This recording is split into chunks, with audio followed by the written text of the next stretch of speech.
Hello Hasbro fans, this is Separate Destroyers back again with yet another Star Wars action figure review. And this time taking a look at yet another Star Wars The Vintage Collection figure. From the same wave as Aayla Secura, it is Nom Anor, an expanded universe character and a member of the Yuuzhan Vong species, I believe.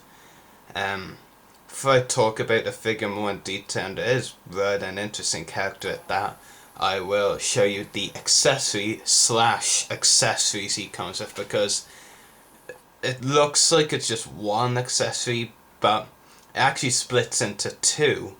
It's such a humongous staff, axe, pike, whatever you want to call it. I'm not really too sure what you could call this.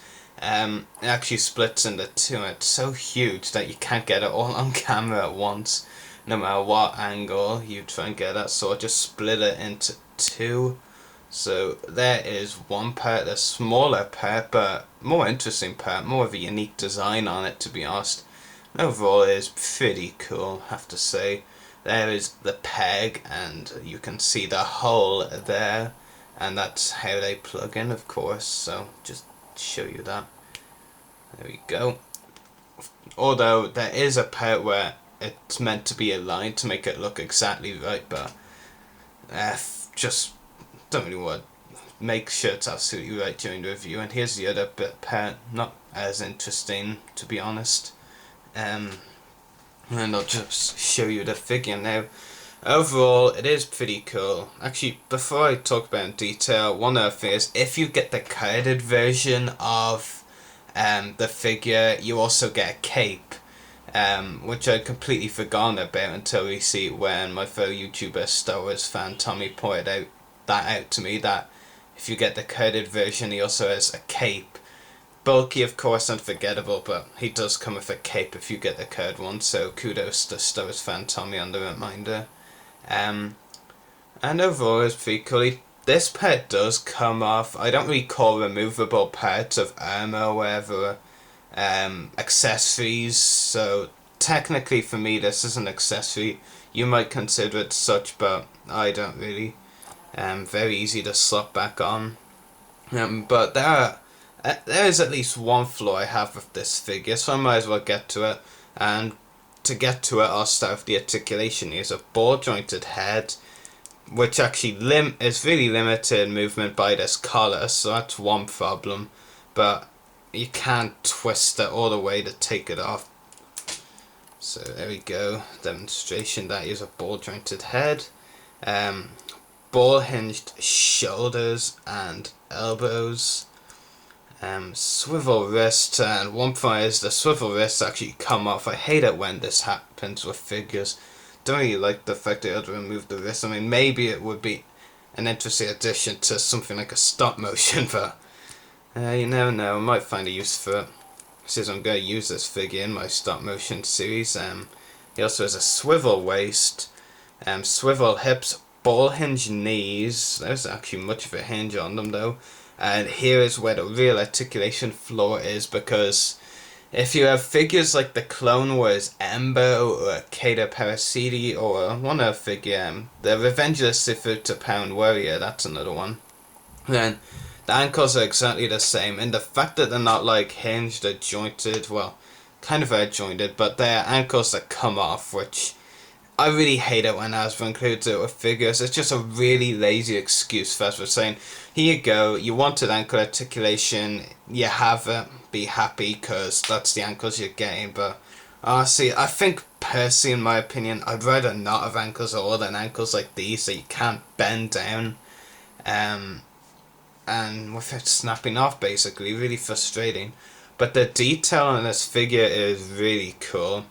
Really getting into the EU figures. Not really much of a reader of the comics and all. I need to get into that a bit more sometime. But one thing I really do like about the expanded universe is its unique characters and figures and all, which are really cool. And they are generally harder figures to find because Hasbro tends to undership EU figures, and the detail on the face sculpt is really nice, really cool face sculpt. But I'll try and zoom it in for you. So overall, pretty cool face sculpt. Definitely a really cool figure, lots of detail and lots of great sculpting work done by Hasbro. If only they did as well as this with the Clone Wars line nowadays, because they're just totally screwing over the Clone Wars line. But a pretty cool figure. Definitely recommended for an expanded universe fan. And I would recommend it anyway. It's a unique figure. If there's one thing I really like about really design figures, its uniqueness. I mean, there's only so many repaints of clones and droids you can have before you get bored. I still buy clone and droid repaints, but I would much rather have something unique like this guy. Really cool. And I'm definitely really happy with this figure. Aside from a few issues I have, like the ankles, and the lack of movement in the head, unless you take this collar-like thing off, then I don't really have that many problems with it. His staff slash pike slash axe, whatever you want to call it, is pretty cool. Can be a bit of a problem to get on. Right, there you go, that's how it's aligned. And it just looks so massive when you actually put it in his hands. I mean, look at that. Really massive. In fact, I'll try and put the figure very far back so you can see just how huge it is in his hands. So really, really huge.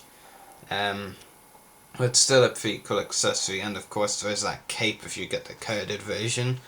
But decent figure. I'd probably give a rating of about 8 out of 10. I do have a couple of issues with it, but overall decent figure. Not one of the best in the vintage collection, but pretty cool nonetheless.